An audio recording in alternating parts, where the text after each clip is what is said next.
So I was gearing up to find material for my leopards are feasting video, and I came across this post in the complaints subreddit. Never seen this subreddit, but the title grabbed me. He says, I will never vote Republican again. I start reading. I did go to this man's page after I started reading through this because I was like, could this be some liberal fan fiction or something? But this is a white guy. He says, yes, I voted for Trump and I'm sorry, but since he was elected, I've watched in disbelief as the world seems to be crumbling since Trump took office in January 2025. I voted for him in the past, but what I'm seeing now is beyond disappointing. It's like he's on a mission to tear down everything we've built and cherish as Republicans. First off, his budget proposal is a disaster. Trump is asking for massive cuts to domestic programs, slashing over $163 billion from non-defense spending while keeping military funding flat. One, this isn't about fiscal responsibility. It's about chaos. Republicans in Congress are already alarmed, and rightfully so. These cuts will hurt working families and undermine the very programs that many of us rely on. It's a betrayal of the Republican values I once supported. And let's talk about his stance on immigration. Trump's decision to axe temporary protected status for Afghan immigrants is a historic betrayal. Two, many of these people risked their lives to help us, and now we're kicking them out? This isn't the America I believe in. It's cruel and short-sighted and a slap in the face to those who have sacrificed so much. His foreign policy is equally troubling. Trump's America First agenda is isolating us on the global stage. 3. He's pulling us out of international agreements, shutting down agencies like U.S. aid, and refocusing our efforts in ways that will leave us weaker and more alone in the world. 4. This isn't leadership. It's retreating into a corner and hoping the world will go away. The way he's handling the economy is also concerning. His tariffs are causing global uncertainty and hurting American businesses. 5. The stock market is volatile and small businesses are struggling. This isn't the economic boom he promised. It's a mess of his own making. Trump's approach to governance is becoming more and more like a strongman state. 6. He's surrounding himself with yes men, pushing out anyone who dares to disagree, and consolidating powers in ways that are unsettling. This isn't the Republican Party I joined, it's something else entirely.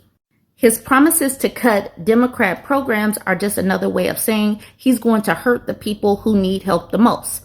7. He's playing politics with people's lives, and it's disgusting. This isn't about small government, it's about cruelty. Y'all can see why I thought this was like liberal fan fiction or something, right? It says, even within our own party, there's a growing frustration. Republicans are feeling powerless as Trump's tariffs sweep across the globe, causing economic pain and uncertainty. We're seeing the consequences of his policies, and it's not pretty. Farmers, businesses, and ordinary Americans are all feeling the pinch. Trump's support for Argentina is another head scratcher. He's offering a $20 billion backstop to a country that many Republicans see as a risk. This isn't about helping allies. It's about propping up a friend of his. It's a misuse of our resources and a slap in the face to those who expected better from a Republican administration. Despite all of this, Trump's approval rating among Republicans remains surprisingly high. It's like we're in a cult, unable to see the damage he's doing. We're blaming Democrats for everything, even when the problems are clearly coming from our own side. The way he's handling the government shutdown is another example of his chaotic leadership.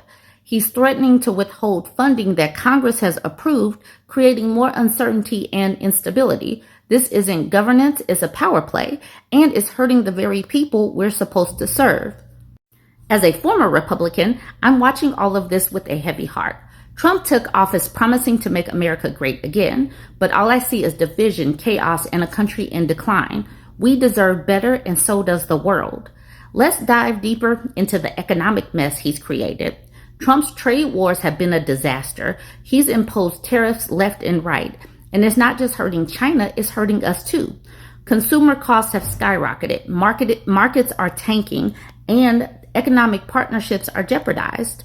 The International Monetary Fund even said his tariffs would slow down the global economy sharply this year. Thanks, Trump, for making everything more expensive and uncertain. And let's not forget his national emergency declaration. He invoked his authority under the International Emergency Economic Powers Act to impose a 10% tariff on all countries. What a mess. Countries like China, Germany, Japan, and South Korea are already suffering from his policies, and now we're all paying the price. The Penn-Wharton budget model projects that Trump's tariffs would reduce GDP by about 8% and wages by 7%. A middle-income household faces a $58,000 lifetime loss. These losses are twice as large as the revenue equivalent corporate tax increase from 21% to 36%. Way to go, Trump, for making us poorer. This is a long post, and this will be the last one of this particular post. But he says, Trump's foreign policy is a joke. He's pushed away our allies and threatened trade partners, leaving the United States more isolated on the world stage.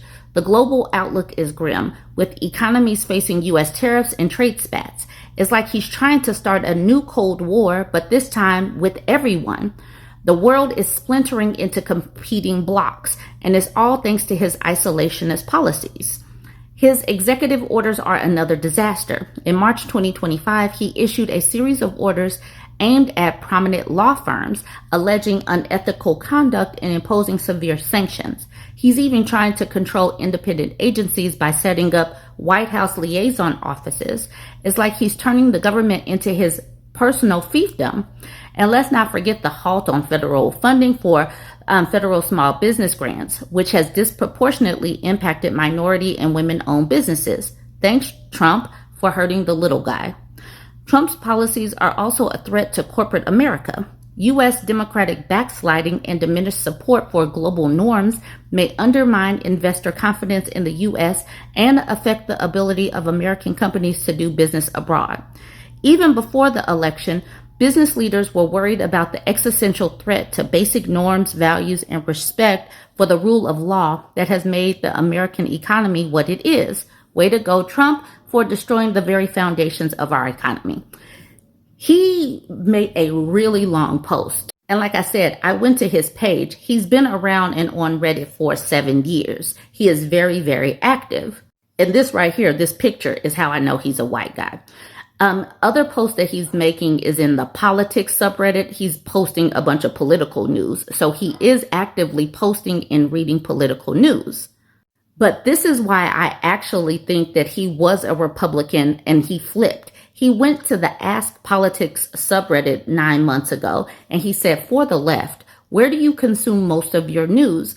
And do you approach biased platforms critically? And so he says, I'm a conservative. So right here, he does say I'm a conservative, and this is 9 months ago. All right, he says, I'm a conservative, and I'll be honest, I got most of my news from Fox News and the Daily Wire. About a month ago, I realized there was something wrong with this, so I decided it was time to leave the echo chamber and start reading some opposing viewpoints. I subscribe to the Washington Post for a center-left view and the Wall Street Journal for a center-right view, and I kind of like the Washington Post more. It's a bit more dramatic. What I like about both platforms is that unless you read the op-eds, you get just what happened and not someone's opinion with appeals to authority slapped in every paragraph.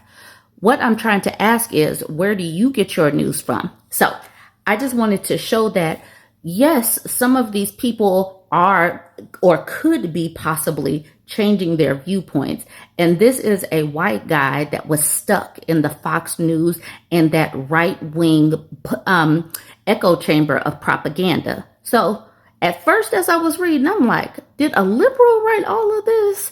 But it could really be him, because his other posting, it was a bunch of stuff from the Washington Post, all posting in the politics subreddit. So I'm just sharing this with y'all. I came across this post. This is another disgruntled conservative. He posted in the Stop the GOP. Actually, he posted in several different subreddits. But he says, I'm a conservative and I'm fighting Trump.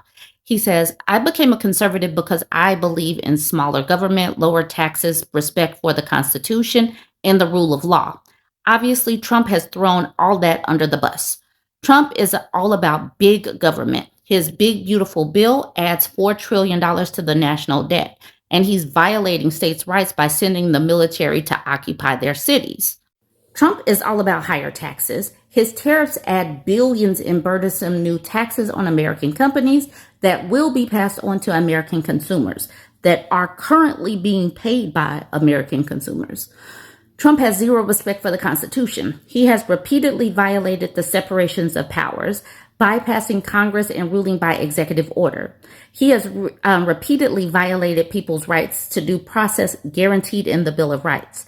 He has repeatedly attempted to suppress free speech with his lawsuits and threats against the media.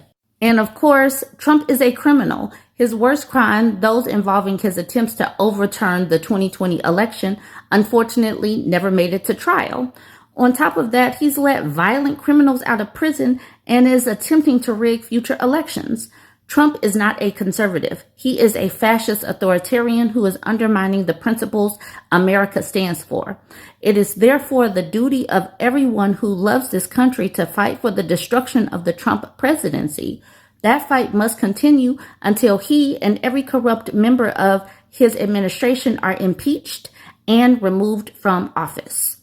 I wonder how many conservatives that actually believe in the Constitution are feeling like this right now and what they are going to do about it, because many of us have been loudly talking about all of this, but MAGA just gets right in line with whatever Trump puts out there. All of these executive orders just show that he wants to rule like a king. And so many Republicans in Congress are just capitulating to this king.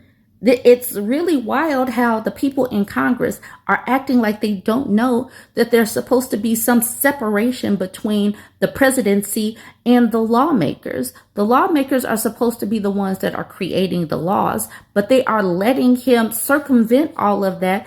They're letting him overrule like the money, handing out the funds and all of that, even though that is supposed to be one of the powers of Congress. They're letting him do whatever. And I wonder how long it's going to take before the people from within revolt. Because obviously there's been so many people on the outside that have been sounding alarms. But obviously we were overruled. So what are the people that are going to do that won from the side that won? What are they going to do? And how many people have to be hurt before they start sounding the alarm and trying to push back against this authoritarian regime? T. Corey says, you join Liz Cheney and others as conservatives with a conscience. I think the time may be ripe for her comeback. Jeff Suntex says, we'll need citizens like you to speak out. Ray Dalio, brilliant economist and finance guy, just told Bloomberg he's worried about civil war. This person at the bottom says that separation of powers thing couldn't happen without the cowardly MAGA sycophants in Congress. They are willing enablers. They let it happen. Kiss the ring and rejoice. Every single one of those representatives and senators abide by and support all of this Trump stuff in your posts. So this is against them as well.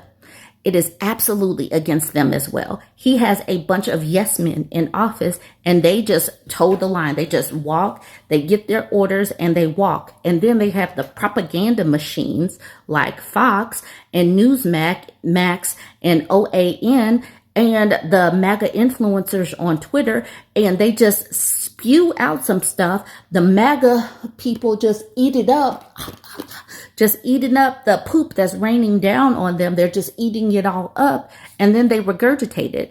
It's going to take some thinking people that sees that all of this is so wrong and hurting people. Anyways, I wanted y'all to see this because this is what I am seeing, not necessarily in the conservative subreddit because they're still just spewing the propaganda, but I'm seeing the people push back in other spaces on Reddit. And it is kind of heartwarming, but I'm still a pessimist until we see some action and see some things start to change. Let me know what you think about this one.